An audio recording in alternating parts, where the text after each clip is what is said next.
Hey everyone, and welcome back to the Dream Life Loading podcast. I'm Skye.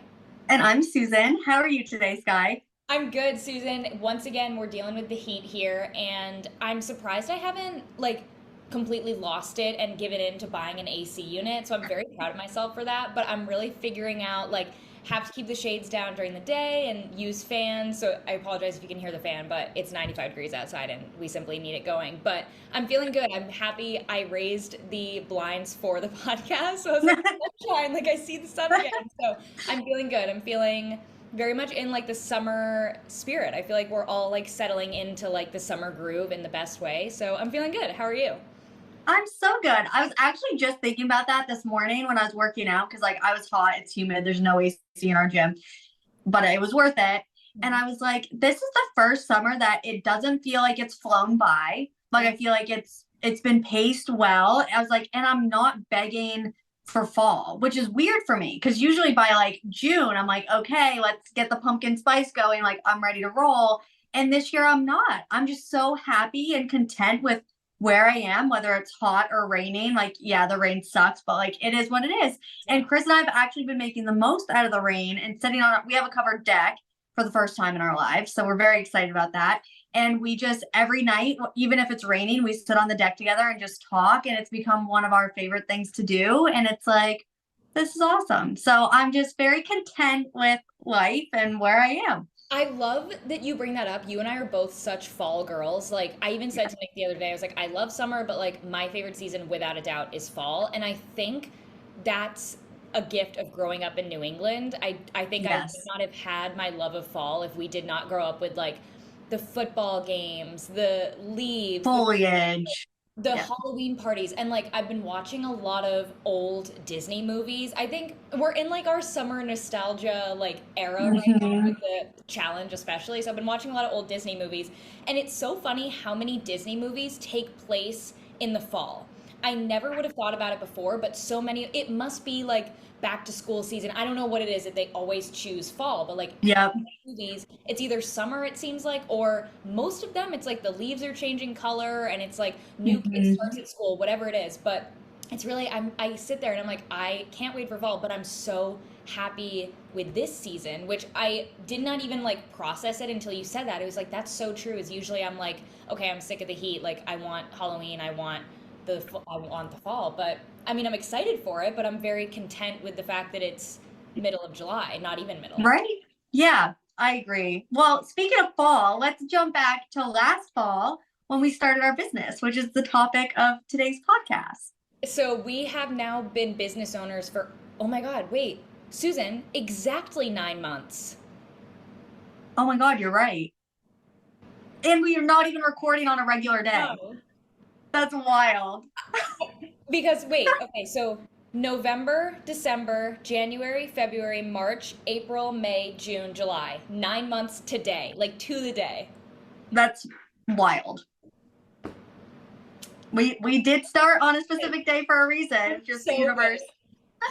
But anyway, so November 11th, 2022, I remember the day like it was yesterday, and it's just Yep. so crazy how far we've already come in 9 months. And I think this is almost a good episode for us to be like, okay, we've had bumps in the road, we've had ups and downs, we've had so many challenges along the way, but it's like, oh my God, Susan, look at how far we've come. Yeah. And I think do we know half of what it takes to run a business? Absolutely not. But are we learning every single day? Yes. So I think Yep. this episode, either if you've been following us for a while, you're going to enjoy learning about the journey that we've been through and what we've learned already. And if you're someone that's tuning into this because you're interested in starting a business, here's two girls that did not go to school for this, did not Nope. plan on doing this, literally fell into it, and we're learning as we go. So I'm proud of us. We haven't even dug into it yet, and just that realization that it's been exactly 9 months is kind of wild. It is wild. And it feels like I feel like it's been very broken up into very distinct eras too. Yes. We had the momentum from the beginning, and then we had a lull, and then we had a train wreck, it felt like, and then we got our bearings back on, and then we switched everything up. So much has happened in 9 months, and I'm so excited to jump into this. So I was actually making my list, and halfway through my list, I ended up writing a sentence, which is weird for me, but I'm gonna read it. And I said, owning a business is like being in a serious relationship. It requires time, commitment, love, and patience. Because as I was making my list, it was everything we talked about 2 weeks ago when we were talking about relationships. And I was like, oh my God, like this is literally what it is. And that goes whether you're running something by yourself or with other people, like it takes a lot, and it takes a lot of everything to make it run smoothly and run right and run like to take up the proper amount of space in your life, because there's a never ending to-do list, and figuring out how to manage that alone and then on top of everything else has just been like life changing. Balance was the number one thing I had. Like Yeah. I had a bunch of different notes, but it always went back to balance. And I think you're hitting the nail on the head with that. Exactly. I'm thinking back to November where the momentum was so high. And like I remember my days were very shifted because of Nick's hockey schedule and stuff, but I remember there were most days that I was working until 10 o'clock at night. Same for you. And that was after Yeah. you doing a full day at your job and then switching gears to doing Yeah. literally 6 hours straight of DLL.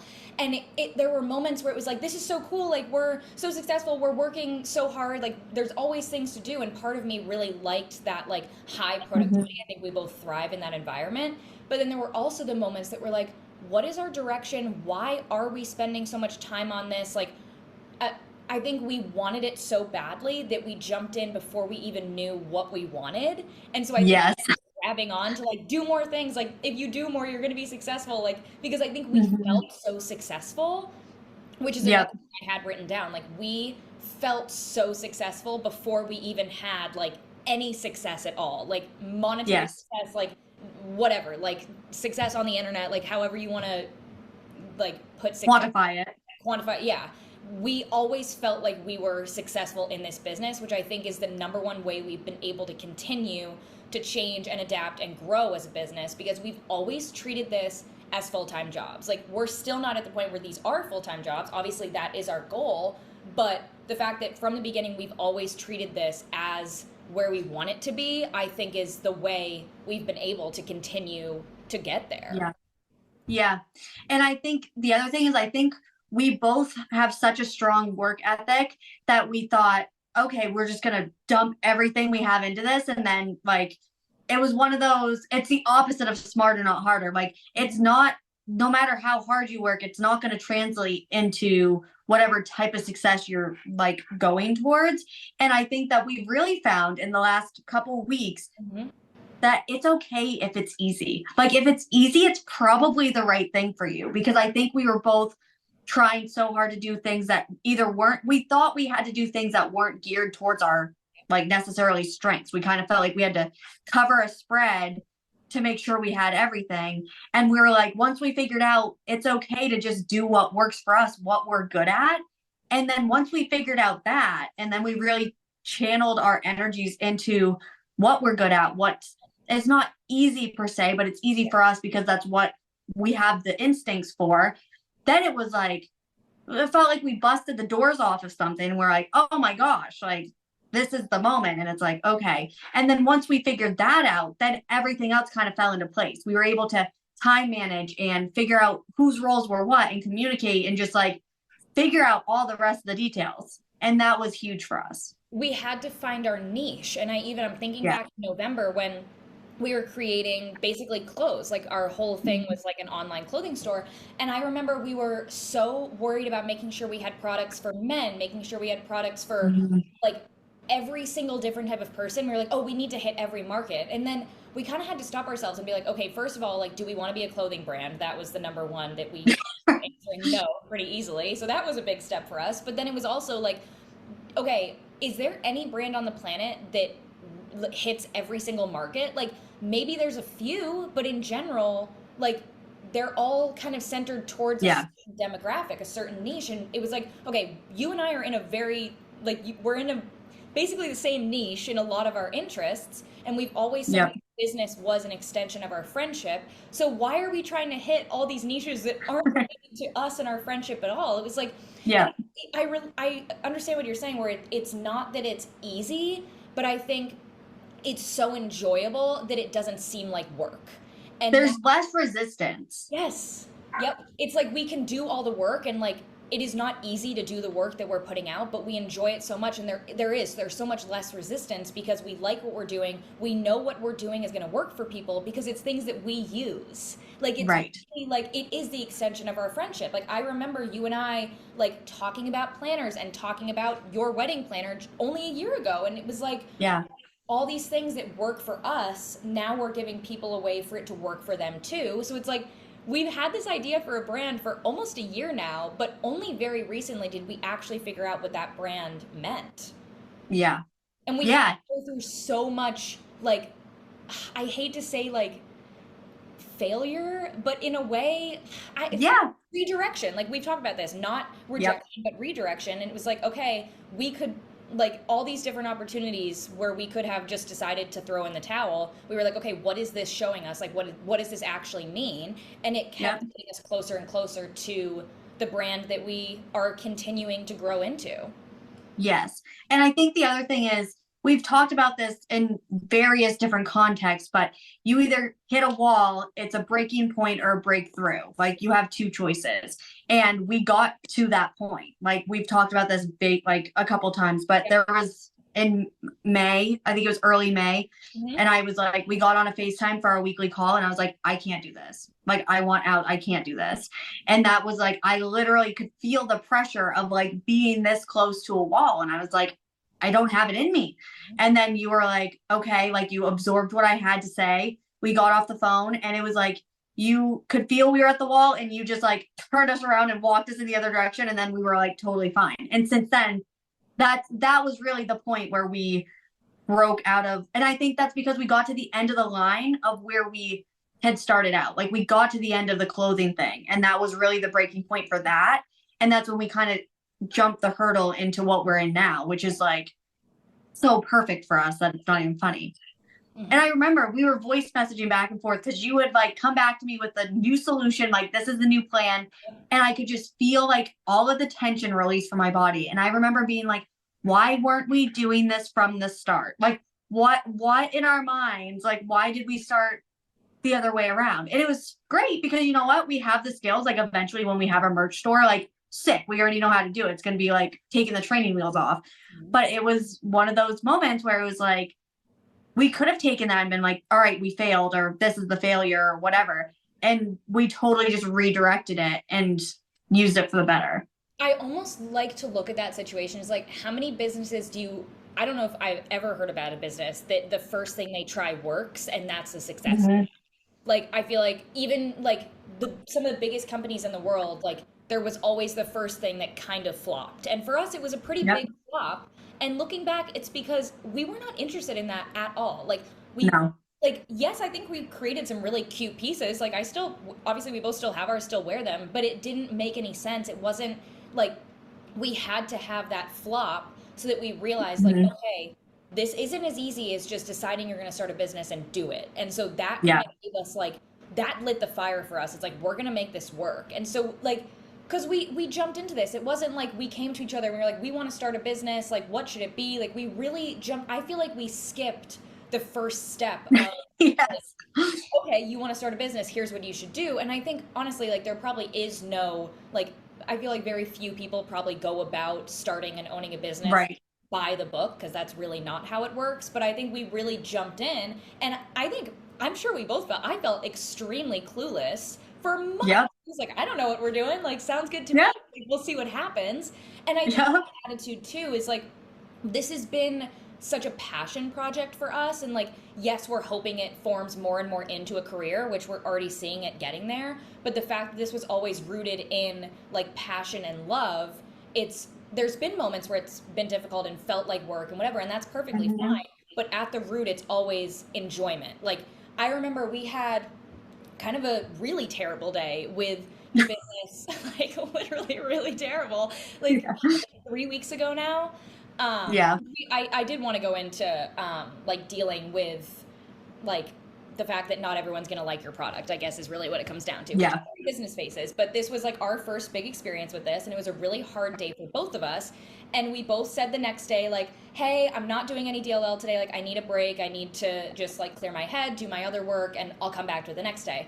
Within 30 minutes, we had both tried so hard to not do DLL and ended up both being like, hey, by the way, I just did this, this, and this. Like, I feel so much better. And he's like, oh my God, we Mhm. realize like this is what gives us joy. Like, even in those moments where it feels so difficult and it feels like everyone's like attacking you for whatever reason. And it's not true. Not everyone's attacking you. It's the way you look at it. But you and I Yep. both like could not escape from doing it because we loved it so much. It was like that's what was going to heal us in that moment where it was like really, really, Yep. which I thought that was so interesting. Like in the moment, it was like, oh, well, look at this. Like, Yep. this is how we know this is going to work. And honestly, from all the pressure that that incident created, I felt like I think we both felt kind of like the world was caving in on us. And I think in my head, I was like, okay, this is pressure. Like either people want this to crumble right here, or we're gonna bind together and unite stronger. Yep. And I was like those are our two options here. And I remember just being like so it happened on a Thursday into a Friday.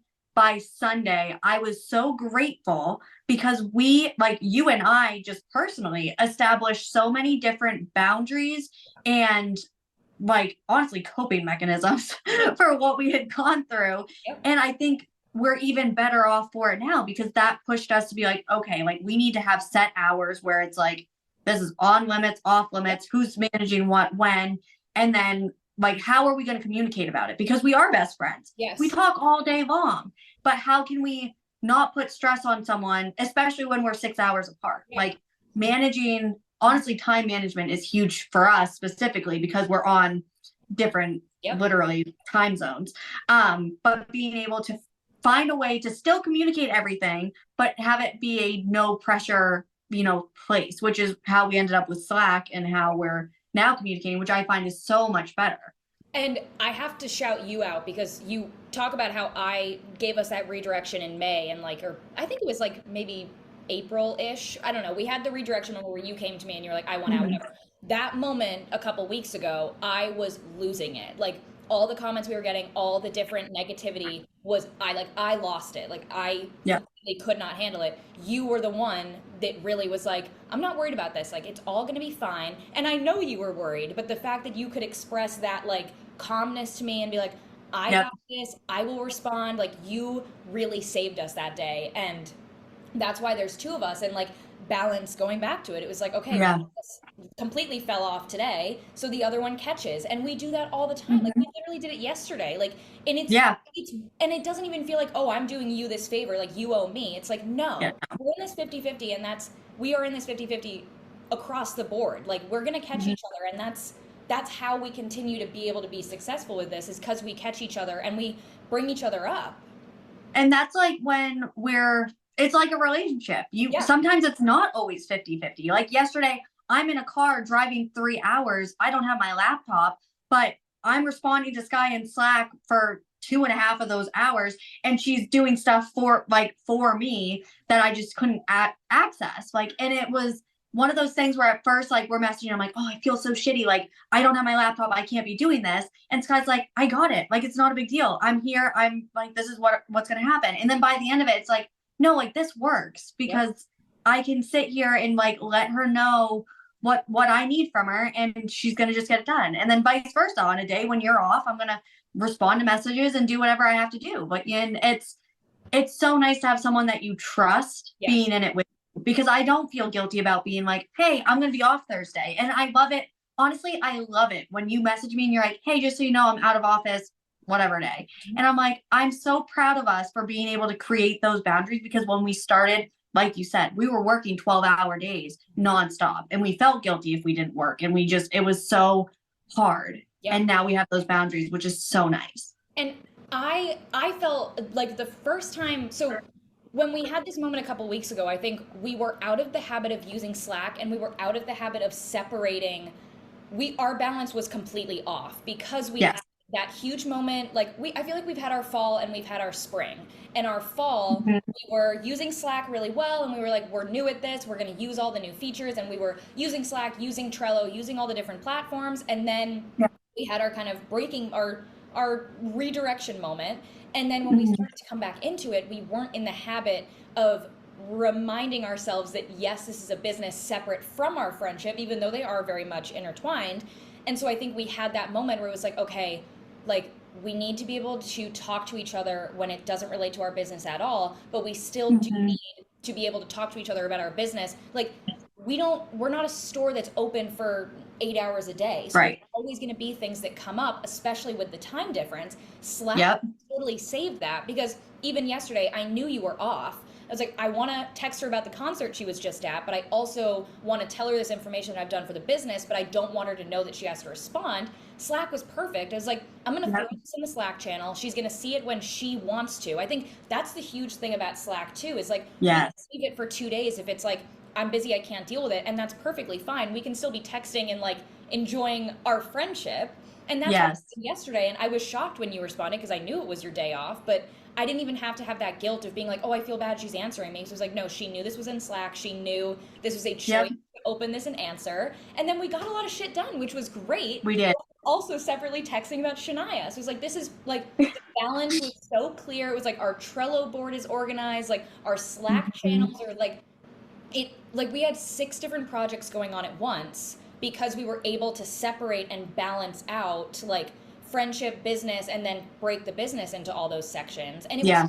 perfect yesterday. Like so perfect. Yep. It was still your day off, and I very much hope I did not like overstep in any way. But that was like if you're in the car and if you have the time and want to Yep. respond, it's like great. Like we can do this. We can get it done. Yep. And it creates that like balance even more so because if I wouldn't have responded or if I didn't see it, if it would have been a text message, I couldn't get to you, whatever, then I would have come home yesterday afternoon and I would have been like, crap, like I have all this to do.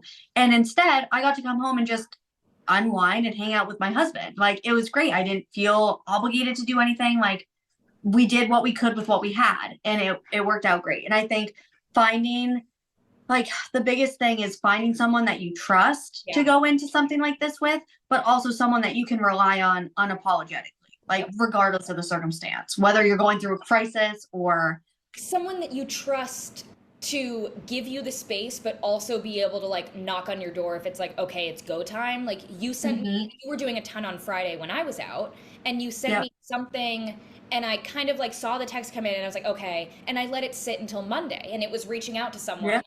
I saw it and I was like okay, that's going to be fine to wait till Monday. That Yep. Susan, would either of us have ever been able to let a message sit for No. 3 days?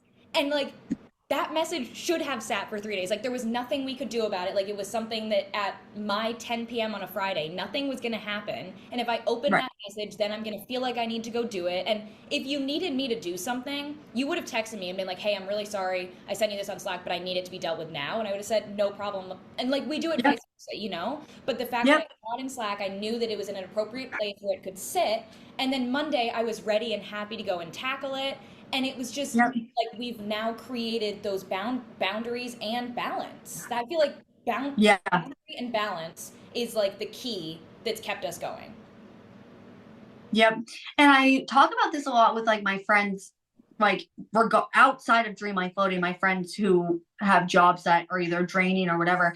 And their number one thing is like, oh, I got this email on Sunday night, or I got this email whenever. And I'm like, if you're not supposed to be clocked in, don't be checking your work email. Yeah. Like create that boundary for yourself because you're just ruining your moment when you're looking at that sort of thing. So I think putting like I put my phone on do not disturb after like 5 or 6. And I just don't even get like all my apps shut down except for the ones I need.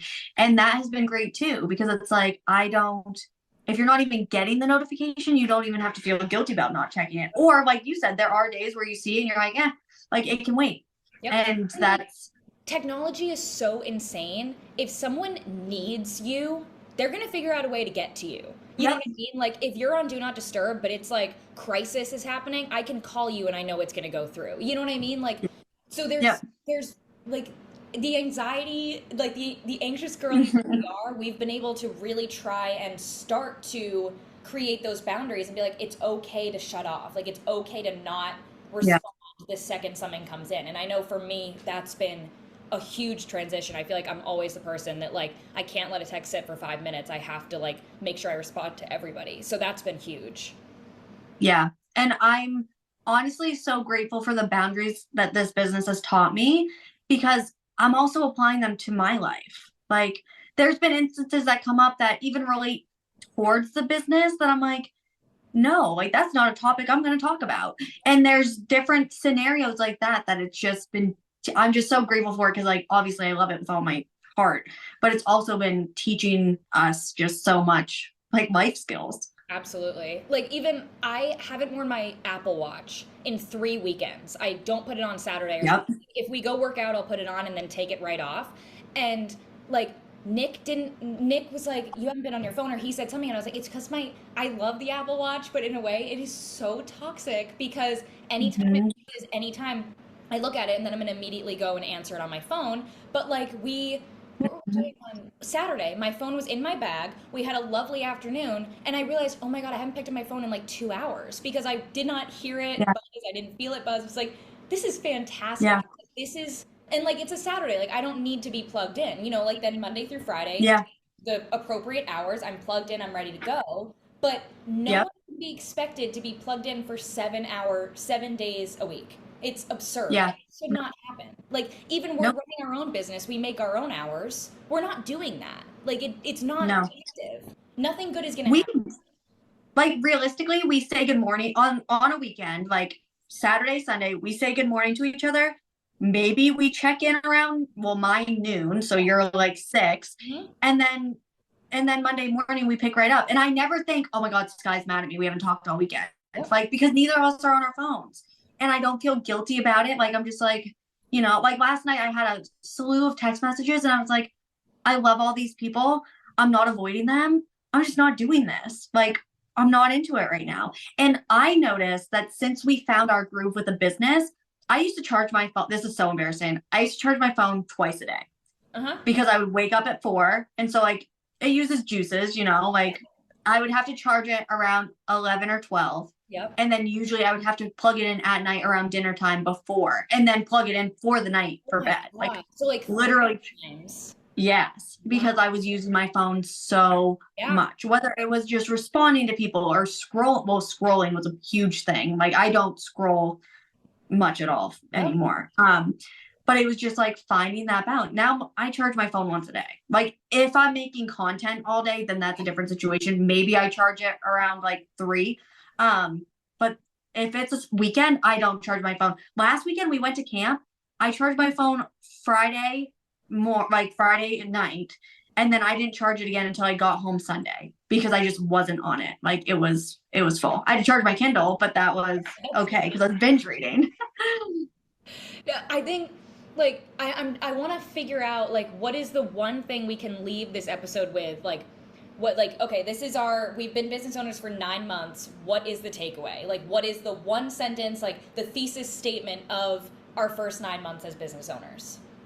Nothing is set in stone, and you have to be okay with that.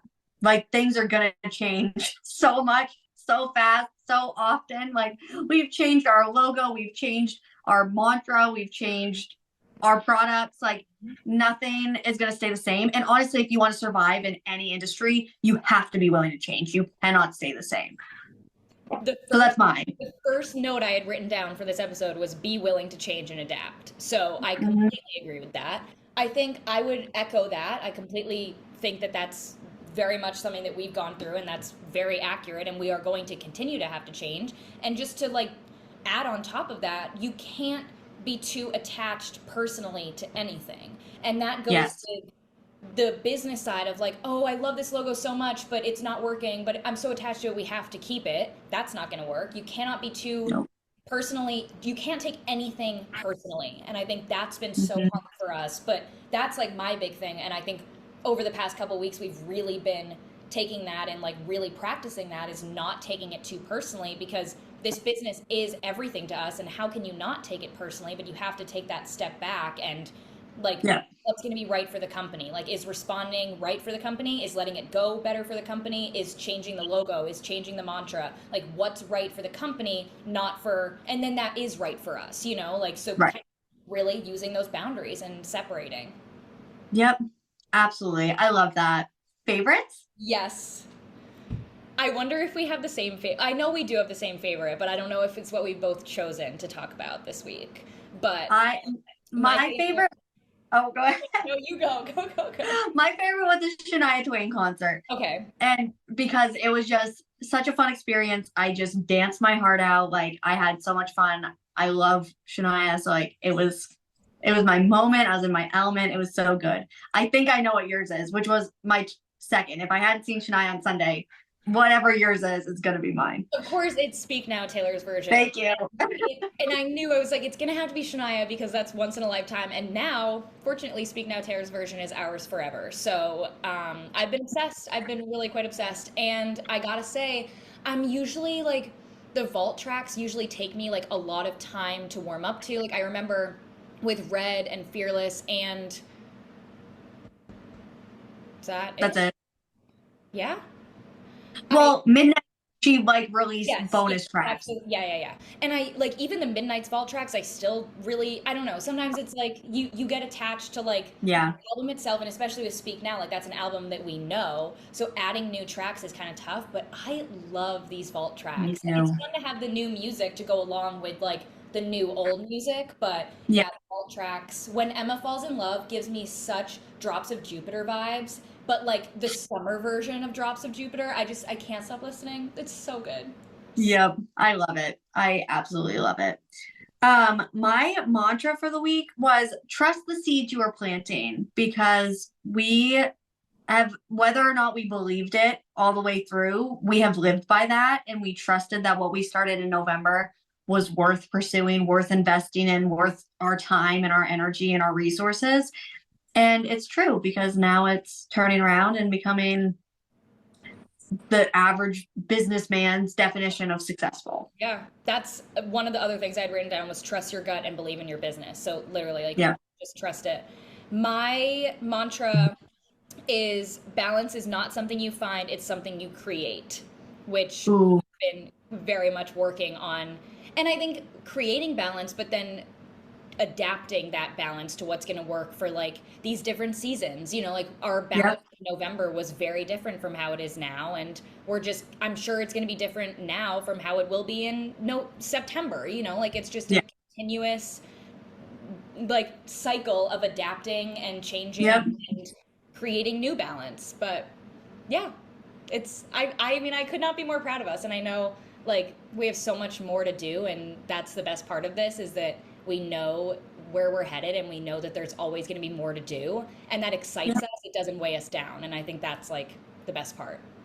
Yep. Absolutely. That was such a perfect way to end this. Thank you guys for watching, and we will see you next week.